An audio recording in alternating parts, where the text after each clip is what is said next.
সরকারি অফিস আদালতে বসে আছে, এখানে লেখা আছে আমার অফিস ঘুষ মুক্ত, দুর্নীতি মুক্ত। কথা কয় না কেন? লেখা থাকে না ভাই? কি কন, লেখা থাকে না? একটি আয়াতে কারিমা তিলাওয়াত করেছি, কোরআনুল কারীমের 22 নাম্বার সূরা, সূরার নাম হজ। বলেন তো কি নাম? বইলেন না, আর বইলেন না, সময় আছে, আপনি নিতে থাকেন, বোঝেন। আমি তো রেগুলার বিদেশে ওদের বাইরে আপনি একটা অর্ডার চেয়েছিলেন 30,000 ওদের টাইট করার জন্য আমি নর্মালি যা দিয়ে দিই, যা কন্ট্রিবিউট করি, তার বাইরে আপনার সম্মানার্থে আমি আমার স্ত্রী 30,000 টাকা দিই। আলহামদুলিল্লাহ। আজকের মাহফিল লিল্লাহে তাকবীর।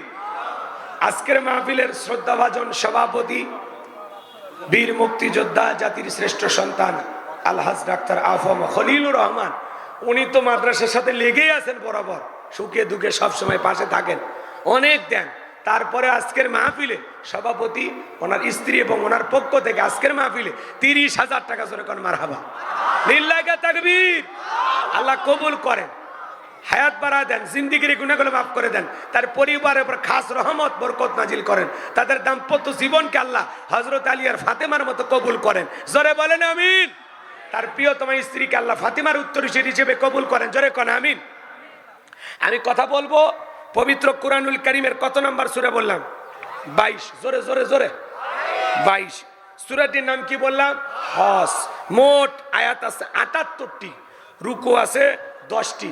বিশ্বনবীর মদিনার জিন্দেগিতে এই সূরাটি নাজিল হয়েছেন, বলুন আল্লাহু আকবার। আমি আপনাদের সামনে একটি আয়াতে কারিমা তিলাওয়াত করেছি, আয়াতের নাম্বার হলো 35। কত নাম্বার? 35। কথা কয় না কে?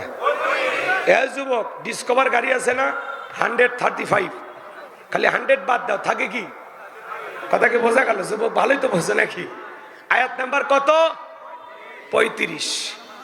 যদিও আয়াত একটি আয়াতের ভিতরে আল্লাহ পাক 4টি বিষয় নিয়ে আলোচনা করেছেন। কয়টা? জোরে বলেন কয়টা? আমি দেখি তো 4টে শেষ করতে পারি কি, যদি সম্ভব হয় বলবো, না হলে 2-1টা তো বলাই লাগবে, তাই না? চলেন, কত নাম্বার আয়াত?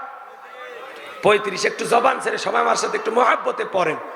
আউযু বিল্লাহি মিনাশ শাইতানির রাজীম। বিসমিল্লাহির রহমানির রহিম। বিতাড়িত মুরদাদ শয়তানের কাছ থেকে আল্লাহ পাকের কাছে আশ্রয় প্রার্থনা চাচ্ছি।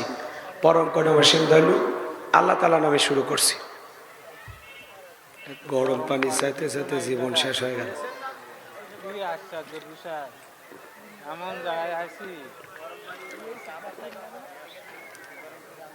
আনার আগে খুবই করে।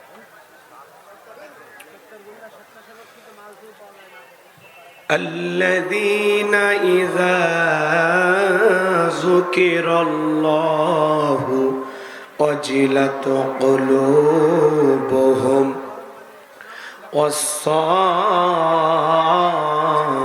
والصابرين على ما أصابهم والمقيم الصلاة ومما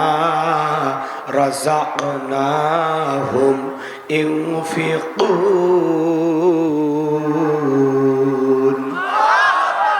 বিতাড়িত মুরতাদ শয়তানের কাছ থেকে আল্লাহ পাকের কাছে আশ্রয় প্রার্থনা চাচ্ছি।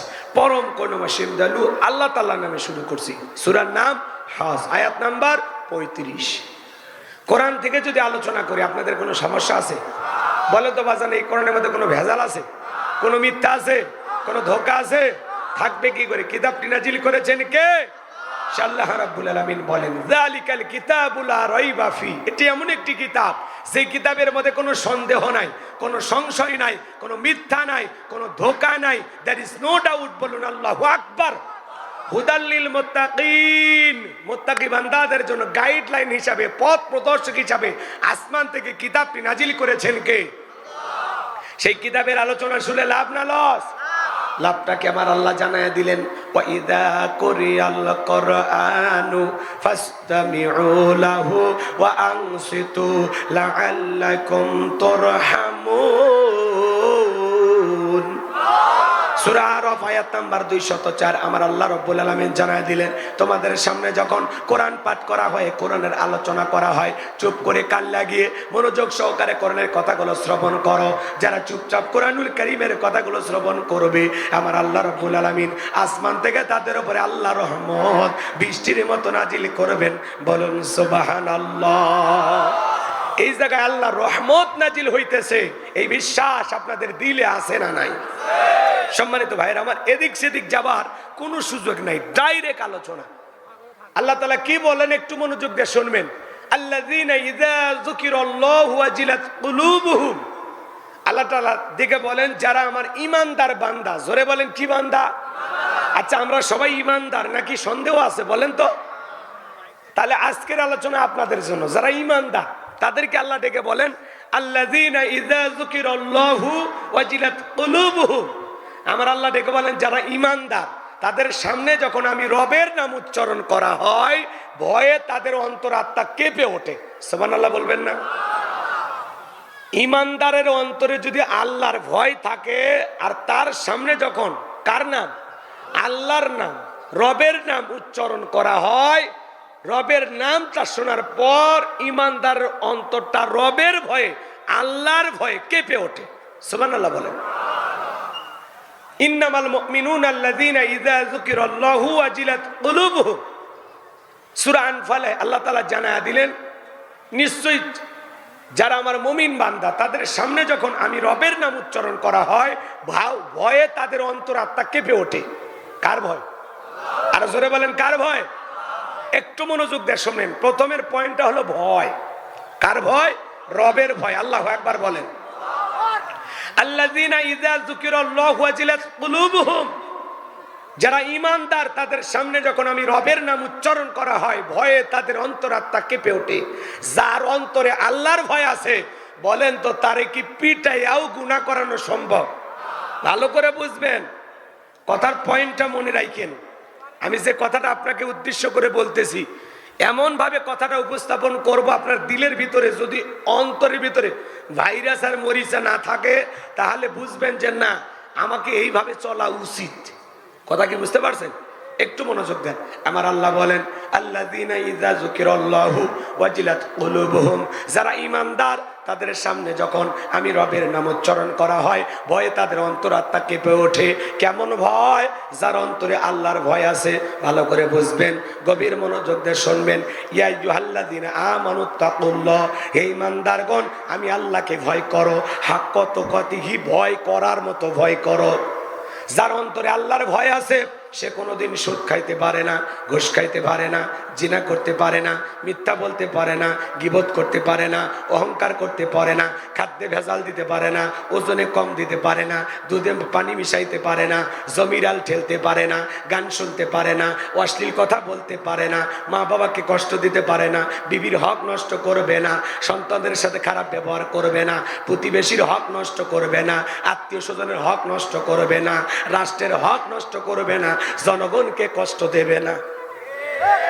এইভাবে হাজার হাজার বলা যায়, কিন্তু অত সময় আছে? একটু মনোযোগ দেন।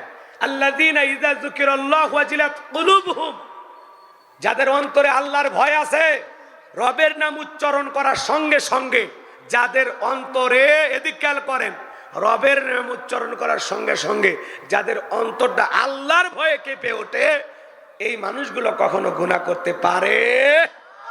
মাথায় টুপি, মুখে দাড়ি, এমনও আছে আল্লাহওয়ালা। আমরা তো ওই যে সাইনবোর্ডটা লাগাইছে ওর মধ্যে তো ঘুষের দুর্গন্ধ পায়, কারণ ওইটার মধ্যেও দুর্নীতি কইছে, ওইটা ছাপাইতে যে বাজেট হইছে ওখানেও মাইরে খেয়েছে। কথা কয় না কে? ওই যে লেখা আছে আমার অফিস দুর্নীতি মুক্ত, ঘুষ মুক্ত, ওই যে সাইনবোর্ডটা লাগাইছে ওখানেও দুর্নীতির গন্ধ পাওয়া যায়। কথা কন ঠিক কি না? সমাজে এরকম আছে না নাই? ভাই একটু হক কথা বলা লাগবে, মন খারাপ জানি কইরেন না, ঠিক আছে তো? বিরক্ত হবেন না তো ইনশাআল্লাহ? যাদের অন্তরে আল্লাহর ভয় আছে, সরকারি কর্মকর্তা অফিসে বসে আছে, আহারে টাকা ফাইল ছাড়া নিচতলা থেকে উপরতলা 12টা ওদের হয় ভুরি মোটা, দেশের বাজে 12টা ওদের হয় ভুরি মোটা, এ দেশের ওরাই নেতা, এ দেশের ওরাই হতা, সত্য কথা নাই বলিবার, চারিদিকে দেখি শুধু অন্ধকার, চারিদিকে দেখি শুধু অন্ধকার। আছে না নাই? রাগ করতেছেন মনে হয়? আল্লাহর ভয় ভালো করে বুঝবেন বাজান গো আমার। আল্লাযীনা ইযা যুকিরাল্লাহু ওয়াজিলাত কুলুবুহুম, যারা ঈমানদার বান্দা তাদের সামনে যখন আমি রবের নাম উচ্চারণ করা হয় ভয়ে তাদের অন্তরাত্মা কেঁপে ওঠে। যাদের অন্তরে আল্লাহর ভয় আছে তারা কখনো গুনাহ করতে পারে? জোরে বলেন পারে? খাদ্যে ভেজাল দিতে পারে না, ওজনে কম দিতে পারে না, মানুষকে ঠকাইতে পারে না, মানুষের সাথে প্রতারণা করতে পারে না। কথা বলে ঠিক কিনা?